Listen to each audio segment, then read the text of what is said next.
രാജ്യാന്തര പ്രശസ്തിയുള്ള മാധ്യമപ്രവർത്തകൻ TJS George അന്തരിച്ചു. മണിപ്പാലിലെ ആശുപത്രിയിലായിരുന്നു അന്ത്യം. ജേർണലിസ്റ്റ്, രാഷ്ട്രീയ കോളമിസ്റ്റ്, ജീവചരിത്രകാരൻ എന്നീ നിലകളിൽ ശ്രദ്ധേയനാണ്. വിവരങ്ങളുമായി VS സനോജ് ഉണ്ട്. സനോജ്, ഏറെ വേദനിക്കുന്ന ഒരു വിയോഗമാണ്. എപ്പോഴായിരുന്നു അദ്ദേഹത്തിന്റെ വിയോഗം? പല മേഖലകളിൽ തന്റെ സാന്നിധ്യം അറിയിച്ച വ്യക്തിയാണ്. എന്താണ് വിശദാംശങ്ങൾ?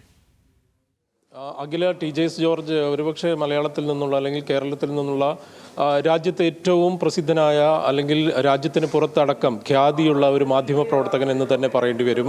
ഒരുപക്ഷെ പോത്തൻ ജോസഫിനെ പോലെ അല്ലെങ്കിൽ CP രാമേന്ദ്രനെ പോലെ ആ രീതിയിൽ ഒരു വലിയ നേട്ടങ്ങൾ ഉണ്ടാക്കിയ അല്ലെങ്കിൽ അത്രയും വലിയ ക്രെഡിബിലിറ്റി ഉള്ള ഒരു ജേർണലിസ്റ്റ് ആയിരുന്ന TJS ജോർജ് അന്തരിച്ചിരിക്കുന്നു. മണിപ്പാൽ ആശുപത്രിയിൽ ചികിത്സയിലായിരുന്നു അദ്ദേഹം കുറച്ചു നാളായി വിശ്രമത്തിലായിരുന്നു. വാർദ്ധക്യ സഹജമായ അസുഖങ്ങളുണ്ടായിരുന്നു.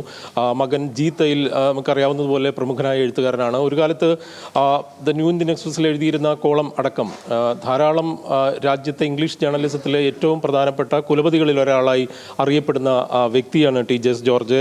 ഒപ്പം ഇന്ത്യൻ എക്സ്പ്രസിലെ ഈ പോയിന്റ് ഓഫ് വ്യൂ എന്ന് പറയുന്ന കോളം പൊളിറ്റിക്കൽ കോളമിസ്റ്റ് എന്ന രീതിയിലും മറ്റ് തരത്തിൽ സാംസ്കാരിക രംഗത്തെ ജീവചരിത്രങ്ങൾ എഴുതിയ ആൾ എന്ന രീതിയിലും അദ്ദേഹം ശ്രദ്ധേയനാണ്. സുബ്ബലക്ഷ്മിയെക്കുറിച്ചുള്ള ജീവചരിത്രം ശ്രദ്ധേയമാണ്. ഒപ്പം കൃഷ്ണമേനോനെക്കുറിച്ച് പുസ്തകം എഴുതിയിട്ടുണ്ട്. ഘോഷയാത്ര എന്ന് പറയുന്ന അദ്ദേഹത്തിൻ്റെ ആത്മകഥാപരമായ ഓർമ്മകൾ ചേർത്തുള്ള പുസ്തകം ഒരുപാട് പ്രശസ്തമായ ഒരു പുസ്തകമാണ്. അതിൽ അദ്ദേഹം ഒരു കാലത്ത് 50കളിലും 60കളുടെയൊക്കെ കാലത്തുള്ള ജേർണലിസത്തിൻ്റെ അല്ലെങ്കിൽ ബോംബെയിലേക്ക് മാധ്യമപ്രവർത്തനമായി പോകുന്ന കാലത്തെക്കുറിച്ചുള്ള വളരെ രസകരമായ ഓർമ്മകളുള്ള പുസ്തകമാണ്. ബാൽ താക്കറെ എന്ന് പറയുന്ന ഒരു വ്യക്തി ഒരു കാർട്ടൂണിസ്റ്റായി വരുന്ന കാലത്തെക്കുറിച്ച് TJS ജോർജ് ആ പുസ്തകത്തിൽ അനുസ്മരിക്കുന്നുണ്ട്. ഇംഗ്ലീഷ് സാഹിത്യത്തിൽ ബിരുദം നേടി മദ്രാസ് ക്രിസ്ത്യൻ കോളേജിൽ നിന്ന് ഇറങ്ങി അതിനുശേഷമാണ് അദ്ദേഹം ബോംബെ ഫ്രീ പ്രസ് ജേർണലിൽ മാധ്യമപ്രവർത്തനം ആരംഭിക്കുന്നത്. ഹോങ്കോങ്ങിൽ നിന്നുള്ള ഏഷ്യ വീക്കിൻ്റെ സ്ഥാപക പത്രാധിപരായിരുന്നു. ഒപ്പം സെർച്ച് ഒക്കെ പോലെയുള്ള അക്കാലത്ത് നിഖിൽ ചക്രവർത്തിയുടെ അല്ലെങ്കിൽ മറ്റ് ധാരാളം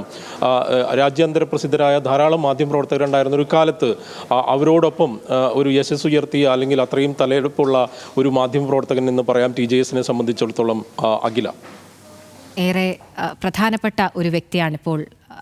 അദ്ദേഹത്തിന് വിയോഗമാണിപ്പോൾ നമ്മൾ റിപ്പോർട്ട് ചെയ്യുന്നത്. VS സനോജാണ് വിവരങ്ങൾ നൽകിയത്.